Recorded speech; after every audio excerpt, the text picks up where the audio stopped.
Hey everyone, I just thought I'd do a quick unboxing video of the PixCut S1 photo sticker printer and cutter.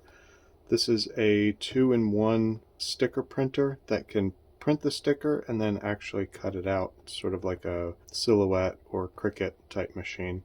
These are pretty new, and I figured there's not a lot of content or reviews on them, and so I figured I'd put one out there for whatever it's worth. And I did go ahead and buy this. They didn't send it to me or anything. When I first saw that it was available, I thought it was a really neat, quick way to make stickers, and I have some cool ideas to use this machine for that are maybe a little less conventional than just regular stickers. And so I'm excited to open it and see how it is. The first impression is the box is much bigger than I expected it to be. I don't know if that's indicative of the size of the printer inside or just a lot of packing material and accessories, but the box is quite big. And if we go ahead and get it open,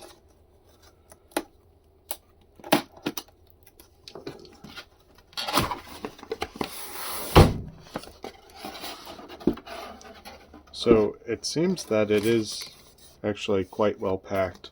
Most of this size seems to be the packing material.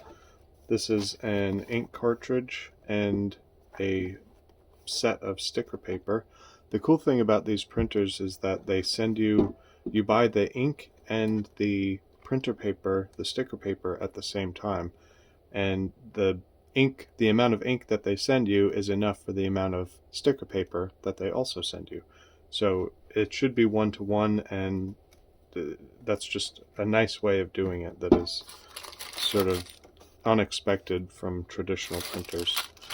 Of course, it has a power supply, a manual, and the actual unit itself with, as I said before, quite a bit of packing material.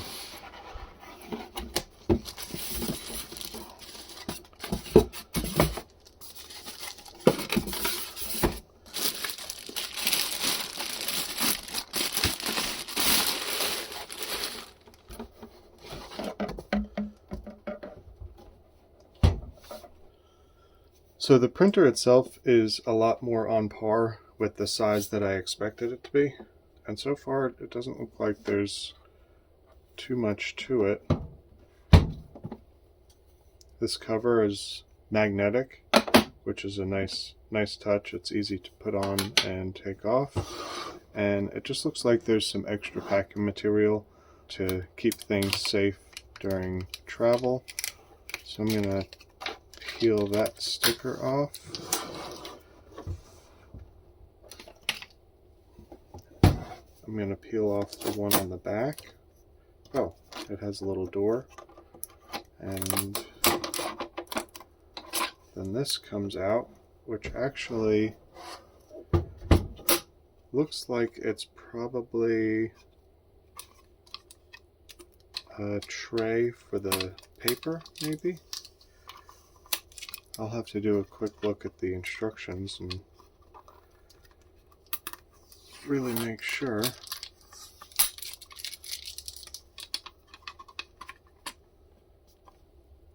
Ah, yeah. So this is, you can change the paper size. It looks like 4x7 inch or 4x6 inch. And this just must be the way to load it. And then the last thing that is being held on is what looks like, or what I would expect to be, the place to put the ink, which I can't confirm that by looking at it, but again, I will check the instructions and see what it says.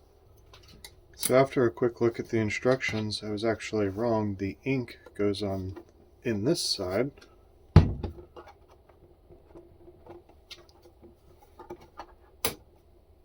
Which is seemingly more difficult to open than I would have expected. These are super handy little pry bar tools, and you can buy them in bulk. I just kind of have them scattered throughout my life, and whenever I need to do something like this, I have one not too far away, and they're really handy. I'll link these in the description if anyone's interested, and I'll also link this in the description too. So this is where the ink goes in, and we can go ahead and get that set up. So opening the ink and paper packet, and it actually has the instructions right here on the box of how to load the paper, how to install the ink.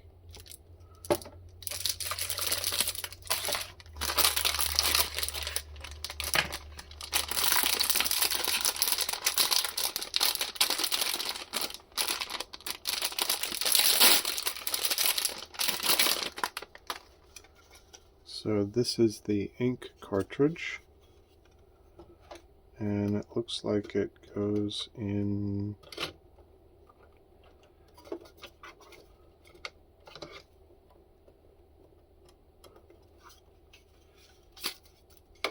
it just goes in like this. I guess you have to be a little bit careful to not wrinkle this yellow part. And then that just clips in like that.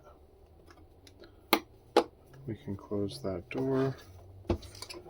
Again, I'm not sure what this bottom part is, but it's probably maybe access for removing jams.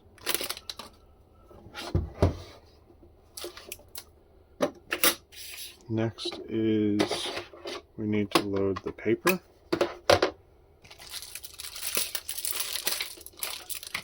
It came with 2 packs.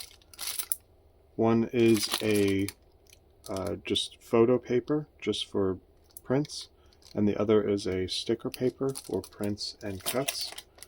I'm going to go ahead and try the sticker paper.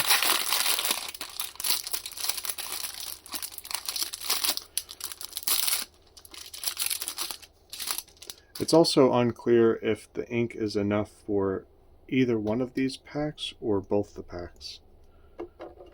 So in order to install this 7-inch long paper, you have to flip this little switch, which allows for extra room, load it in glossy side up, as opposed to the back side, that it clearly says back side.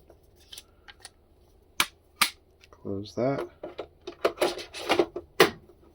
and reinstall the cassette back in the machine. I'm going to put this front cover back on because I don't think that there's anything that we have to do inside at this point. And the last thing to do is power it on using the supplied power supply.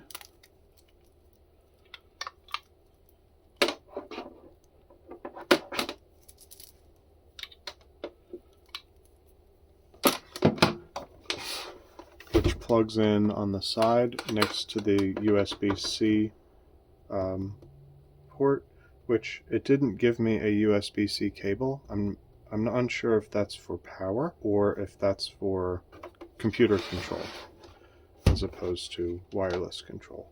It does require an app to be installed and set up, but first let's plug it in. Now it's plugged in. You should be able to turn it on and see the light.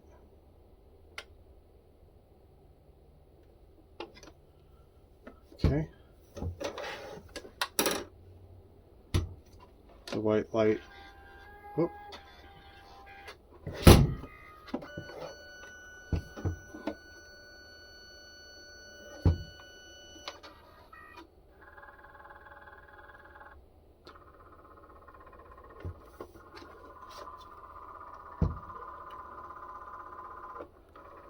It's doing something back here. It sounds like it's setting up the ink, and this light is flashing blue, indicating the need for a Bluetooth connection. I think I have to do it with an app, and I'm using my phone to record, so I'm going to go ahead and get the app set up and get this hooked to my phone, and then I'll do a sample print and see how it looks. Okay, so I connected it to my phone with Bluetooth, and now the light changed from a blinking blue light to a breathing white light. Very similar to any other electronics typically. And the app it connected very quickly and easily. It was very easy to use. So I'm going to go ahead and do a test print. Now that I hit print, the indicator light turned yellow, which seems to indicate some sort of job in progress. And it made a little bit of noise a second ago when I first initiated the print. Maybe there's something wrong. Oh, I see the issue. So it seems like this may just be a storage section. Oh, okay, cool. So this is a storage section for when you're not using the printer, just so you can reduce the size of the printer and keep the bits that are hanging off a bit more secure. It looks like the way this works is this is in its stored position, then you open it, you take this out of storage, and then it clips in down here, and this little raised part helps support the bottom of it. So I'm going to go ahead and clip the paper in. So the yellow light actually was indicating that there was an issue. Now it's sort of a purple-blue flashing light, and if you can hear it, it's making all kinds of noises as if it's printing.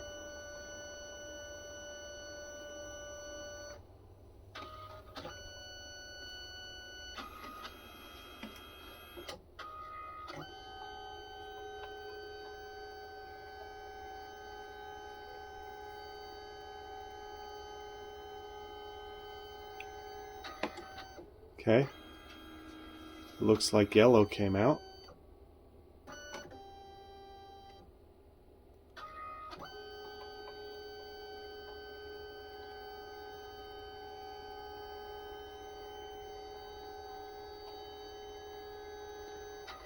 Now it looks like yellow and maybe another color, red, was put on top of it.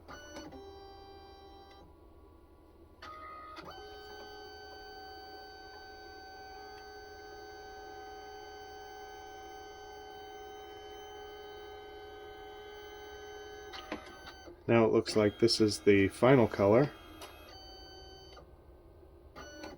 and it's going through to be cut.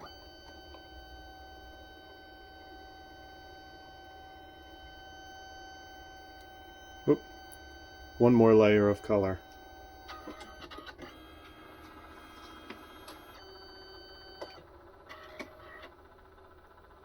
Now it's coming out this side, and the cutting head is under this cover.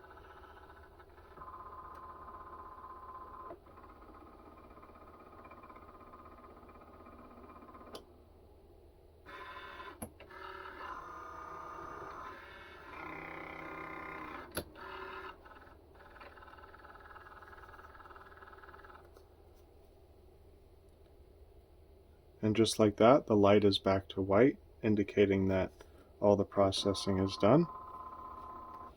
And there it is.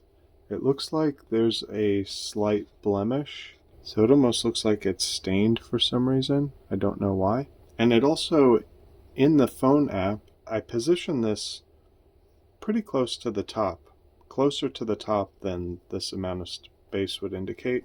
And I was trying to do that to reduce the amount of paper waste.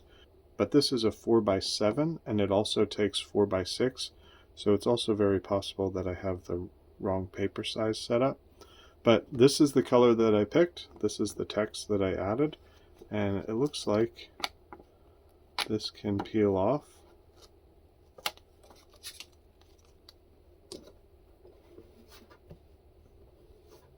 And go right on top.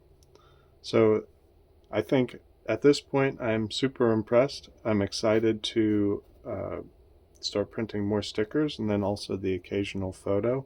It's really nice to have the capability to print out a nice photo, and I think these stickers are going to be very cool. It looks like, one thing to note, it looks like the cutting was not ultra smooth. You can kind of see how this rounded corner is not quite smooth. Same thing with this one. But I don't think that's problematic, but it is worth mentioning. Other than that, overall, like I said, I'm really impressed. Stay tuned for some cool things that I'm going to do with this printer, and I appreciate you watching. Check the description for the links, and comment below with any thoughts or suggestions. Like and subscribe, and I'll see you guys in the next one. For what it's worth, it's only been a few minutes and the sticker is already peeling. So the adhesive doesn't appear to be super great.